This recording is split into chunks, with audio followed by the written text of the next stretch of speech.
nombre es Alex Ferrera, también me conocen como Alpha Kiss o Capu. Yo soy músico, profesor, productor musical y me dedico a hacer todo tipo de géneros. También hago videoclips. Como todos sabemos, la cuarentena afectó totalmente a todos los artistas, los músicos, los que trabajan en sonido, productores. Nos dejaron esperando un largo tiempo. Sin embargo, siempre nos supimos rebuscar y continuamos. El músico es ballet.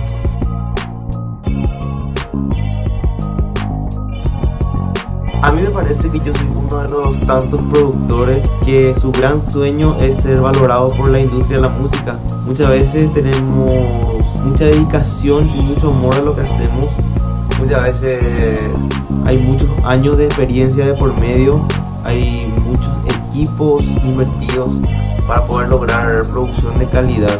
La mejor forma de que puedan valorar nuestro trabajo es creyendo en nosotros, contando con nosotros para lo que necesiten.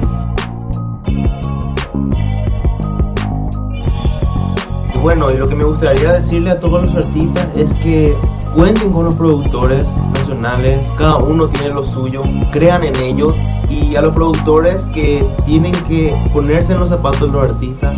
Cada uno sabe a dónde quiere dirigirse, cada uno sabe el estilo que más se siente cómodo, a dónde quiere apuntar, y nuestro trabajo es realizarlo, ayudarles a poder hacer ese estilo, esa idea.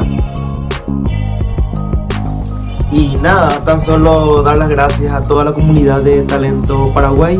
Muchísimas gracias por la entrevista y les espero pronto.